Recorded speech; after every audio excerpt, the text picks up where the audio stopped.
السلام علیکم ورحمۃ اللہ وبرکاتہ۔ ناظرین، آج ہم آپ کے لیے ایک نیا واقعہ لے کر حاضر ہوئے ہیں جو کہ بہت ہی خوبصورت واقعہ ہے۔ یہ واقعہ حضرت عیسیٰ کا واقعہ بیان کیا جاتا ہے کہ بنی اسرائیل میں ایک شخص تھا جس کی بیوی نہایت حسین تھی، جس پر وہ اسرائیلی فریفتہ تھا۔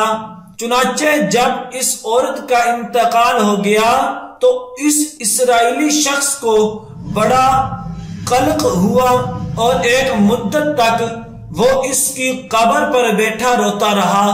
اتفاقاً حضرت عیسیٰ علیہ السلام کا ادھر سے گزر ہوا تو انہوں نے اس اسرائیلی کو پریشان حال دیکھ کر اس سے سبب جانا، تو جب اسرائیلی نے اپنا واقعہ بیان کیا تو حضرت عیسیٰ علیہ السلام نے دریافت فرمایا، کیا تو چاہتا ہے کہ میں اس کو تیرے لیے زندہ کر دوں؟ اس نے عرض کیا کہ ہاں حضور، میں یہی چاہتا ہوں۔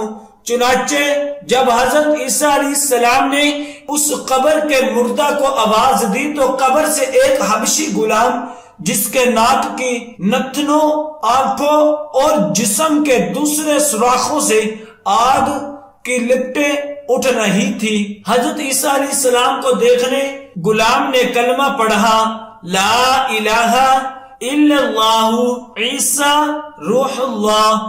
اسرائیلی نے یہ دیکھ کر عرض کیا، حضور مجھے سے غلطی ہو گئی، میری بیوی کی قبر تو دوسری ہے۔ یہ سن کر حضرت عیسیٰ علیہ السلام نے حبشی کو حکم دیا کہ تم اپنی قبر میں واپس ہو جاؤ۔ چنانچہ وہ مردہ ہو کر گر گیا اور اس کی قبر کی مٹی سے چھپا دیا گیا۔ پھر حضرت عیسیٰ علیہ السلام نے اس دوسری قبر کی جانب توجہ فرمائی اور حکم دیا کہ اے صاحب قبر، اللہ کے حکم سے زندہ ہو جا۔ چنانچہ قبر پھٹی اور اس سے ایک عورت سر سے گرد جھاڑتی ہوئی باہر آ گئی، جس کو دیکھ کر اسرائیلی بولا کہ یا روح اللہ، میری بیوی یہی ہے۔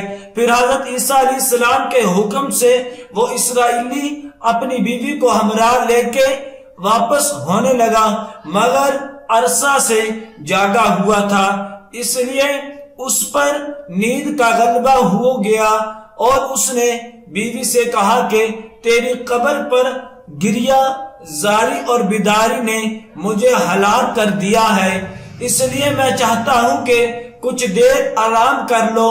بیوی کہنے لگی کہ ہاں آپ آرام کر لیجئے۔ چنانچہ وہ اسرائیلی بیوی کی زانوں پہ سر رکھ کر سو گیا۔ اتنے میں ایک گھوڑے پر سوار ایک شہزادے کا ادھر سے گزر ہوا جو اپنے زمانے کا یکتا حسین تھا، جس کو دیکھ کر شہزادی اس پر فریفتہ ہو گئی اور اس کا دل قابو میں نہ رہا۔ اس نے سر زانوں سے نیچے رکھا اور فرط محبت و غلبہ عشق سے مجبور ہو کر شہزادے کے سامنے جا کھڑی ہوئی۔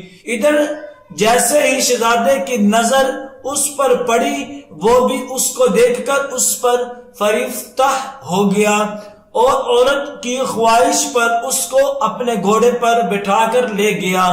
چنانچہ اس کے شوہر نے بیدار ہو کر جب اپنی بیوی کو نہ پایا تو نہایت پریشان ہوا اور اس کے ملنے کی تدبیر سوچنے لگا۔ سوچتے سوچتے آخر اس نے نشانہ قدم پر چل کر اپنی بیوی کو تلاش کر لیا، جو شہزادے کے پاس پہنچ چکی تھی۔ اس کو دیکھ کر اسرائیلی شہزادے سے عرض کیا کہ یہ میری بیوی ہے، آپ اس کو چھوڑ دیجئے۔ ابھی شہزادہ کچھ کہنے بھی نہ پایا تھا کہ اس عورت نے کہا، میں تیری بیوی نہیں بلکہ شہزادے کی لونڈی ہوں۔ یہ سن کر شہزادہ اسرائیلی سے کہنے لگا، مجھ سے میری لونڈی کو لینا چاہتے ہو؟ اس نے کہا، خدا کی قسم یہ میری بیوی ہے جس کو میرے سردار حضرت عیسیٰ علیہ السلام نے مرنے کے بعد میرے لیے زندہ کیا ہے۔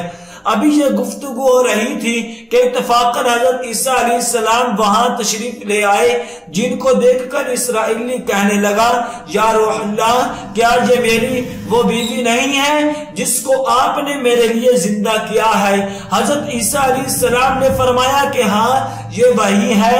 یہ سن کر عورت کہنے لگی کہ یا روح اللہ، یہ وہ شخص ہے، شخص جھوٹا ہے، میں اس شہزادے کی لونڈی ہوں۔ حضرت عیسیٰ علیہ السلام نے فرمایا کیا تو وہ عورت نہیں جس کو میں نے اللہ کے حکم سے زندہ کیا ہے؟